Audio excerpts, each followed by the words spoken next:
नमस्कार दोस्तों, हमारे पास क्लास 11th की फंडामेंटल ऑफ फिज़िकल ज्योग्राफी की क्लास 11th की बुक है। उसका चैप्टर नंबर 4 है हमारे आगे और हम उसको आज कंप्लीट करेंगे। अब आप बोलेंगे कि चैप्टर 4 से क्यों स्टार्ट किया। मैं आपको पहले ही बता देती हूँ, chapter 1 is not important and chapter 2 and 3 इसको हम टाइम आने पर करेंगे। टाइम आने पर मतलब थोड़ा कॉन्सेप्ट में आपका बिल्डअप कर दूँ, देन हम लोग आगे उसकी तरफ बढ़ेंगे। राइट नाउ हमारे पास ये चैप्टर है distribution of ocean and continent. Ocean and continent का डिस्ट्रीब्यूशन के बारे में हम पढ़ेंगे। तो हमें प्रीवियस चैप्टर में इंटीरियर ऑफ अर्थ के बारे में बताया हुआ है। ये पूरा पैराग्राफ वही बता रहा है हमें कि you know that continent cover 29% of surface of the earth and remainder is under oceanic water. मतलब हम लोगों को पता है कि 29% of the surface of the earth जो है हमारा कॉन्टिनेंट है, बाकी जो है ओशनिक वाटर है। राइट।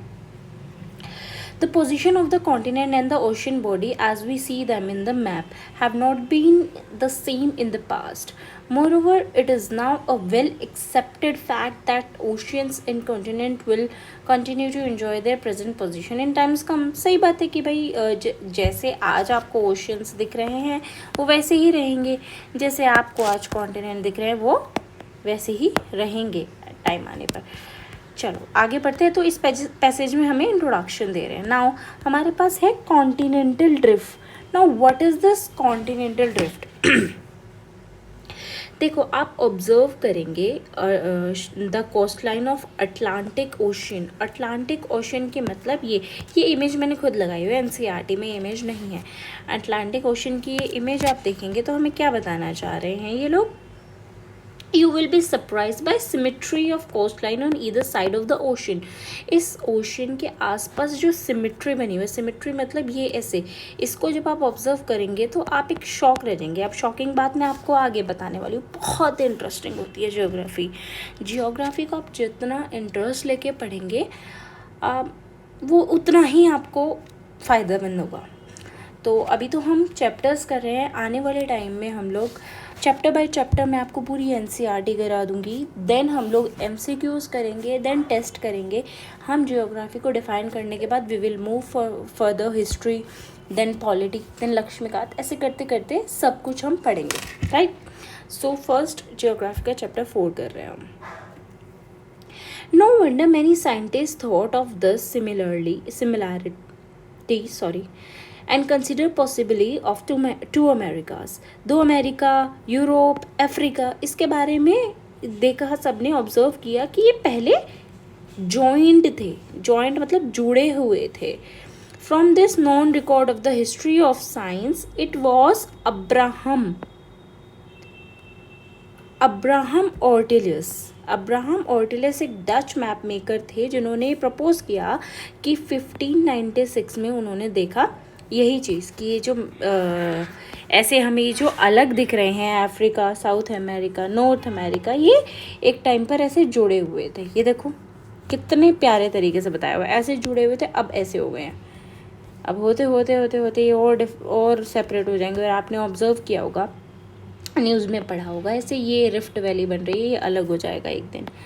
और ये कहते हैं कि इंडिया के पास आके मिल जाएगा, तो हमारा इंडिया जो अभी है वो नहीं रहेगा, वो चेंज हो जाएगा। लेट्स सी क्या ना आप देख पाएंगे ना मैं देख पाऊंगी, वो बहुत मिलियन साल बाद होगा। हमारी जनरेशन टू जनरेशन देखेगी उसे। चलिए back to the topic. So Abraham Ortelius थे एक डच मैप मेकर। उन्होंने यही ऑब्जर्व किया कि 1596 में ऐसे मैप अलग था। Now Antonio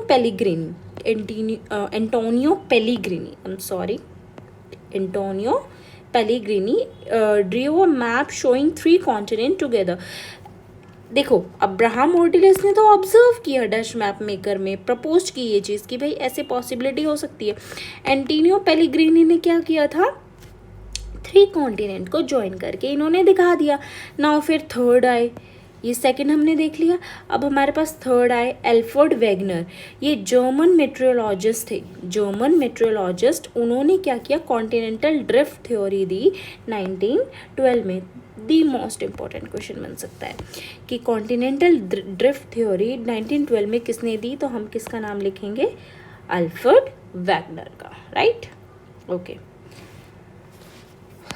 this was regarding the distribution of ocean and continent. Ocean and continent का डिस्ट्रीब्यूशन के बारे में था ये। ओके, ये पढ़ लिया हमने। According to Wegener all the continent form a single continental mass and mega ocean surrounded the same. अब ये क्या है, एल्फ्रेड वेगनर ने कहा कि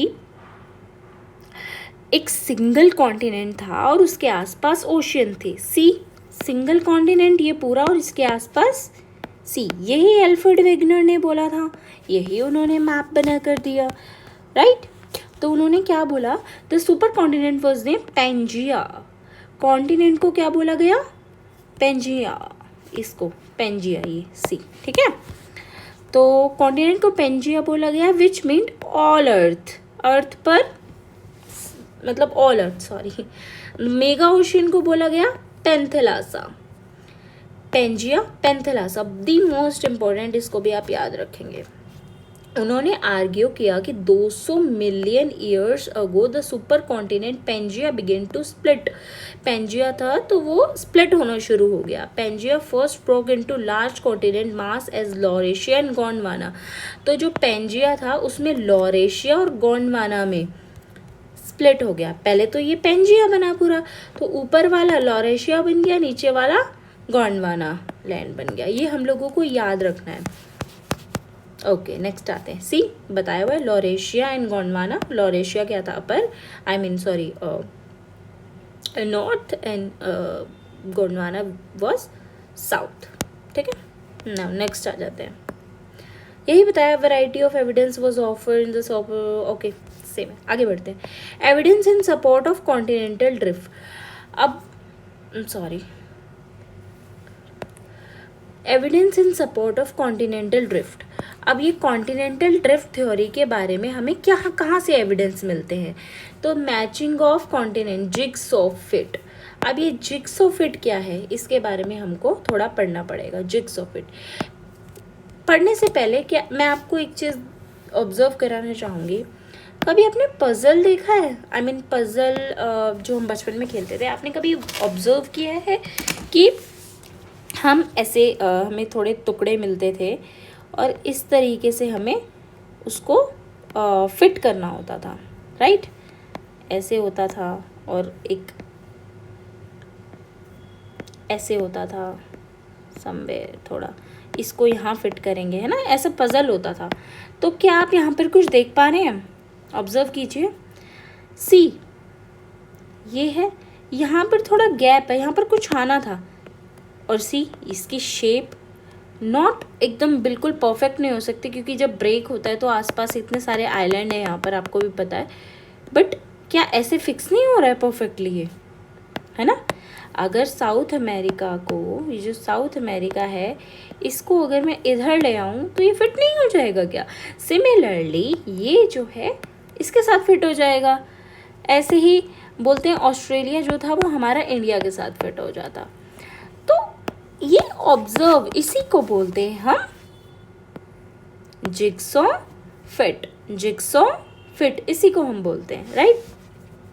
The shoreline of Africa and South America facing each other have remarkable and unmistakable match. Unmistakable match हमें देखने को मिला, जो मैंने आपको बताया. It may be noted that map produced using a computer program to find the best fit of the Atlantic margin was presented Bullard 1964. तो ये जिग्सॉ फिट का आइडिया किसने दिया था? बुलार्ड 1964. ये याद रखना है हमको, राइट. बुलार्ड ने दिया था. It prove to be quite perfect. The match was tried 1000 fathom line instead of present shore line. Okay, आगे पढ़ते हैं. Rocks of same age. Rocks of same age across the Oceans. Rocks of same age का मतलब क्या है? The radiometric dating methods have developed in the recent period have facilitated correlating the rock formation in the different continents. See, दोबारा से example यहीं का देती हूँ, राइट? हमें ना अफ्रीका में यहाँ पर सेम टाइप की रॉक्स मिली, सिमिलरली यहाँ सेम टाइप की रॉक्स मिली। ऐसा कैसे हो सकता है कि इतनी दूर दूर कॉन्टिनेंट है, सेम टाइप की रॉक्स है? यही तो हमारा एविडेंस है, rocks of same age across the ocean, यही कहना चाह रहा है हमें। The belt of Asian rock 2000 million years Brazil coast matches those from western Africa. West Africa मतलब मैंने आपको दिखाया, दिस इज अफ्रीका, और इसके वेस्ट में एंड साउथ अमेरिका के यू कैन से राइट में जो रॉक्स है, these are similar. The earliest marine deposit along the coast line South America Africa are Jurassic age. South America and Africa की जो rocks है that are from दोनों की दोनों ही ज्यूरेसिक एज से बनी हुई है, ज्यूरेसिक एज की है, ठीक है। टेलेट नाउ, ये एक सेडिमेंट्री रॉक होती है, किससे बनी होती है? ये ग्लेशियर से, डिपॉजिट ऑफ ग्लेशियर। अब इसके बारे में एक लॉन्ग चैप्टर है, what is deposit of glacier, तरह तरह के हम पढ़ेंगे, हॉर्स शू शेप, अभी कंफ्यूज मत होइए, वी विल स्टडी। अब इसको पढ़ते हैं। The Gondwana system of sediment from India known to have its counterpart in 6 different land mass of southern hemisphere. So southern hemisphere में गोंडवाना लैंड आपको मैंने बताया, लॉरेशिया ऊपर वाला था, गोंडवाना नीचे वाला था, तो मैंने आपको यही चीज़ बताई। तो गोंडवाना की बात कर रहे हैं कि 6 डिफरेंट लैंड मास से हमारा साउदर्न हेमिस्फेयर बना हुआ है। At the base the system has thick tillite indicating extensive and prolong glaciation. से क्या बोलना चाह रहे हैं कि प्रोलॉन्ग ग्लेशिएशन हुआ है। ग्लेशिएशन मतलब क्या होता है कि मतलब बहुत सारे ग्लेशियर्स थे जो पिघले, उसके बाद उसमें से जो रॉक्स निकल के आई, that is glaciation. Okay, counterparts of this succession, I am sorry fumble हो रही हूँ, counterpart of this succession are found in Africa में, फॉकलैंड आइलैंड में, मडागास्कर में इसी तरह के ग्लेशिएशन मिले। ओके, अंटार्कटिका एंड ऑस्ट्रेलिया में भी मिले। Overall resemblance of Gondwana type sediments clearly demonstrates that these land masses has remarkably similar histories. मतलब ये जो लैंड मासेस मिले हैं, 6 land mass near the Gondwana land इधर आ जाते हैं, यहाँ पर मतलब साउथ के जो भी कॉन्टिनेंट्स है, इधर जो भी हमें टिलेट मतलब छोटे छोटे डिपॉजिट्स मिले दैट आर क्वाइट सिमिलर। कह सकते हैं कि अफ्रीका, मान लीजिए अफ्रीका में एंड साउथ अमेरिका में, एंड उधर की साइड जाए तो हम इंडिया में, ऑस्ट्रेलिया में सिमिलर टाइप के टिलेट यानी ग्लेशिएशन डिपॉजिट्स जो थे सिमिलर टाइप के हमें मिले हैं, राइट। नाउ आ जाते हैं हम प्लेसर डिपॉजिट। आई होप आपको मेरा पढ़ाया हुआ तरीका अच्छा लग रहा है। जो भी अगर आपको डिफ़ाइन करना हो और अगर मुझे चेंजेस करने हो, प्लीज़ डू कमेंट्स। या दैट्स इट। सो आज हम इतना ही पढ़ेंगे, नेक्स्ट वीडियो में मैं अपलोड करूँगी, तो second and most probably 3 video में मैं इसको पूरा कराने की कोशिश करूँगी, राइट। आ जाते हैं हम प्लेसर डिपॉजिट पे। तो the occurrence of rich placer deposit of gold in the Ghana coast, ठीक है। प्लेसर डिपॉजिट घाना कोस्ट में एब्सोल्यूट एब्सेंस ऑफ, मैंने आपको ये बता चुकी हूँ।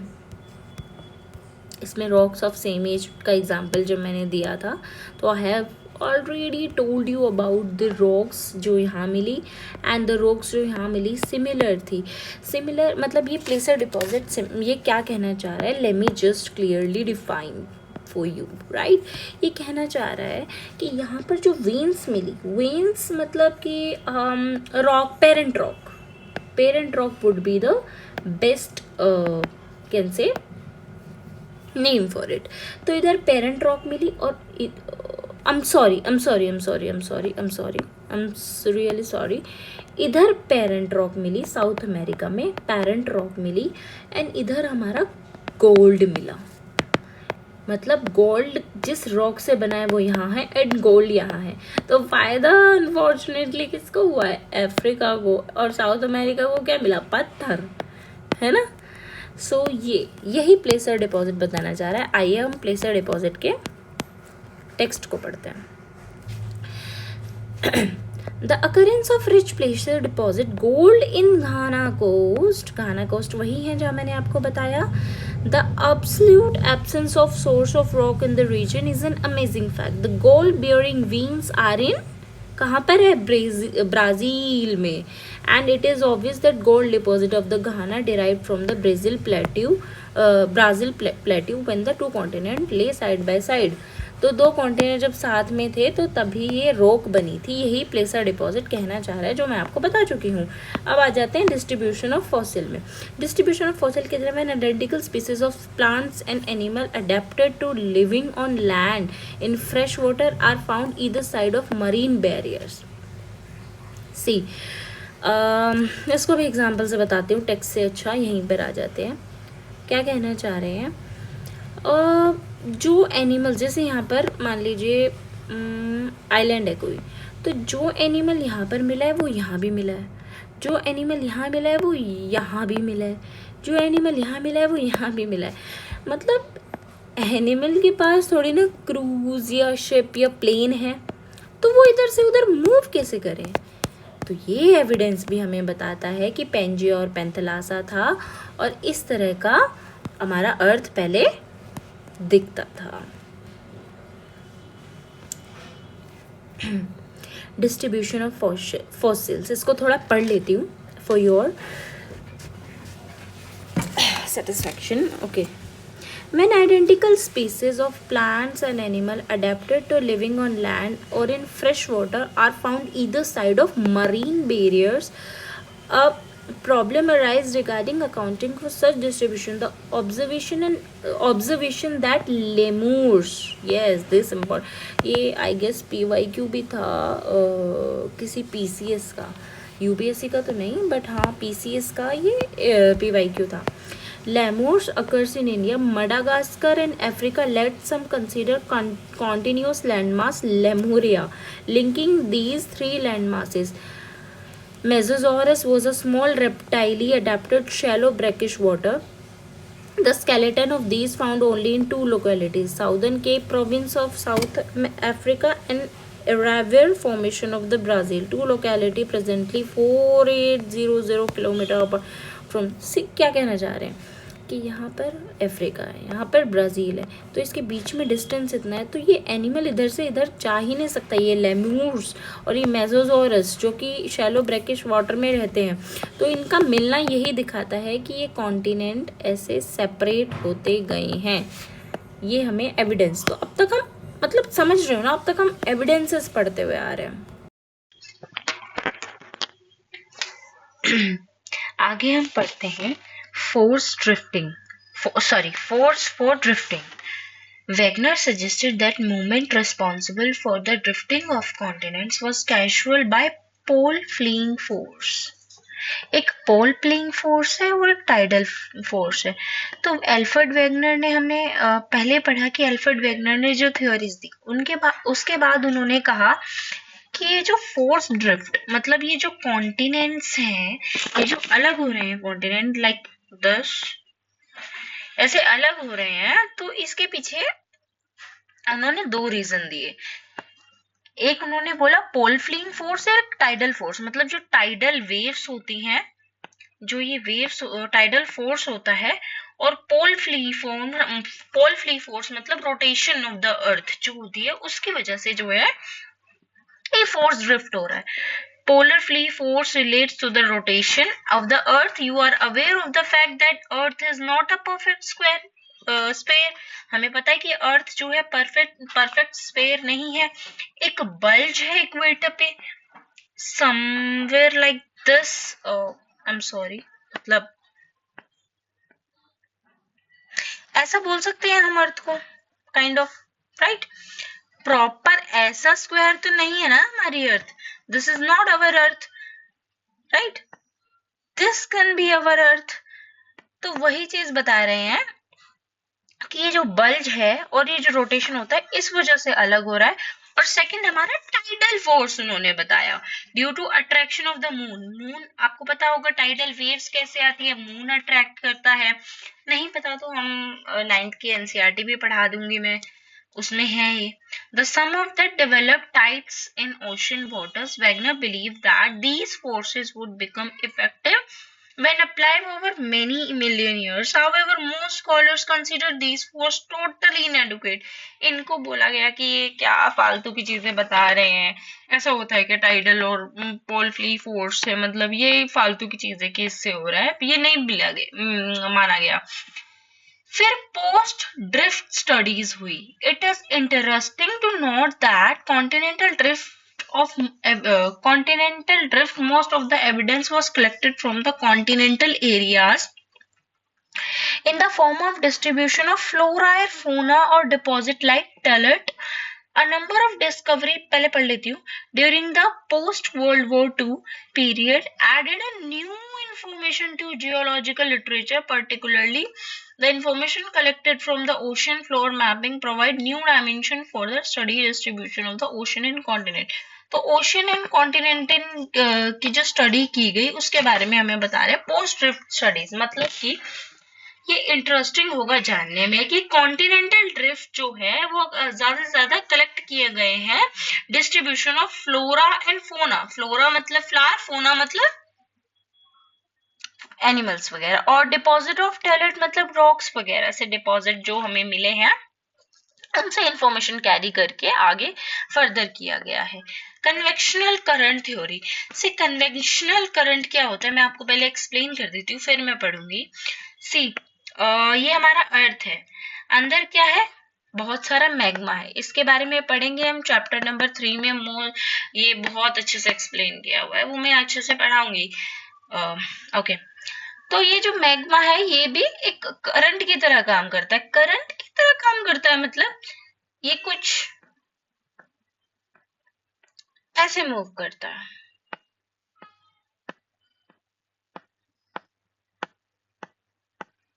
राइट, ऐसे मूव करता है। तो ये जो कन्वेक्शनल जो करंट बन रहा है ये, इसी को हम लोग बोलते हैं convectional current theory. Arthur Holmes ने दी थी ये equation, MCQ one day exams में बन सकता है, एसएससी सीजीएल वगैरह में। आर्थर होम्स ने बोला है 1930 में, ये डिस्कस किया गया है कि कन्वेक्शनल करंट जो है मेंटल पोर्शन यही होता है। ये भी चैप्टर 3 में गिवन है, उसको हम पढ़ेंगे अच्छे से, बस आप अभी जान लीजिए। क्रस्ट मेंटल कोर होता है जो आपने 7th क्लास में भी आई गेस पढ़ा होगा, नहीं भी पढ़ा तो सब पढ़ेंगे हम। This is the first video, सब सारी एनसीईआरटी में कवर कराने वाली हूँ, सारा लक्ष्मीकांत में कवर कराने वाली हूँ, धीरे धीरे हम लोग सब करेंगे। These currents are generated due to radioactive elements causing thermal differences. Thermal differences मतलब temperature differences आप कह सकते हो। Holmes argue that there exists a system of such currents entire mental portion. This was an attempt to provide explanation to issue of force on the basis of which contemporary scientists disregarded the continental drift theory. तो ये जो continental drift theory थी ना, sorry, अच्छा क्या बोले जा रहे हैं, this was an attempt to provide an explanation to issue of force on the basis of which contemporary scientist जो है उन्होंने डिसरिगार्ड कर दिया कि कॉन्टिनेंटल ड्रिफ्ट नाम की चीज भी कोई होती है, कि उन्होंने बोला ये जो कन्वेक्शनल करंट होते हैं यही मेन रीजन होता है, मतलब ड्रिफ्टिंग थ्योरी का। Mapping of ocean floor, mapping of ocean floor को सिंपल हम ये समझेंगे, ये जो ओशियन है, कि आपको इतना सिंपल लगता है कि ये ओशियन ऊपर से जितना सिंपल ओनली ब्लू ब्लू है, पानी है, ये अंदर इसके क्या होगा, सबसे ज्यादा जो जिग्सो कह लो या फिर आप अप्स एंड डाउन कह लो ओशन में ही है, जितना गहरा है समंदर उतना ही इसके अंदर जिक्सोज हैं, या कह लीजिए ऊंच नीच अलग फ्लोर, मतलब कहीं ऐसे पहाड़ बने हुए हैं अंदर, कहीं ऐसे ट्रेंचेस हैं, कहीं सिंपल है। ओशियन फ्लोर जब हम इन्होंने मतलब मैप मेकर कह लो या जियोलॉजिस्ट कह लो, इन्होंने जब देखा तो ओशियन जो था बहुत ही डिफरेंट निकला अंदर से। कॉन्टिनेंट तो चलो एक ऐसे पजल टाइप चल रहे हैं, है ना, बट ओशियन बहुत अलग है। अंदर बहुत तरह के कह लो लिथोस्फेरिक चीजें उन्हें मिली ओशियन के अंदर, नॉट ओशियन पे। वाटर है वो ऊपर से वाटर दिखता है, राइट। चलो, detailed research of ocean configuration revealed that ocean floor is not just a vast plain, but it is full of relief. Expedition to map the oceanic floor of the post-World War II period provided detailed picture of ocean relief and indicate the existence of submerged mountain ranges मिले उन्हें ocean के नीचे। सी समझो ये Pacific ocean है या Atlantic ocean, आपको ये लहरें दिख रही है, नीचे माउंटेन रेंजेस दिखी, डीप ट्रेंचेस दिखे। सी डीप ट्रेंचेस क्या होता है, दिस इज डीप ट्रेंचेस, ये ऐसे डीप ट्रेंचेस ये होती है, राइट, नीचे से मतलब उल्टा पहाड़ कह सकते हैं, ये मिला है, ठीक है। कॉन्टिनेंट मार्जिन के पास ज्यादा मिले। अच्छा, आप सर्च करके मुझे प्लीज कमेंट सेक्शन में बताइए, इससे मुझे पता लगेगा कि कितने लोग यहां तक आ रहे हैं। Largest, sorry not largest, deepest बोलेंगे, deepest trench in the world.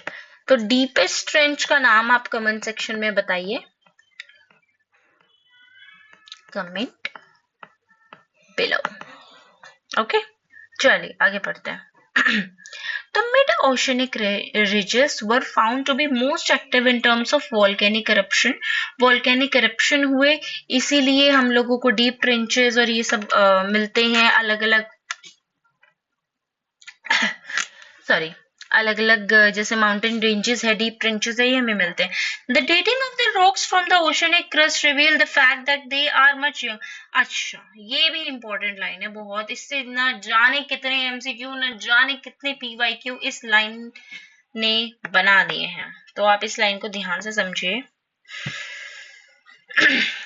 The dating of the rocks from the oceanic crust reveal the fact that they are much younger than the continental areas.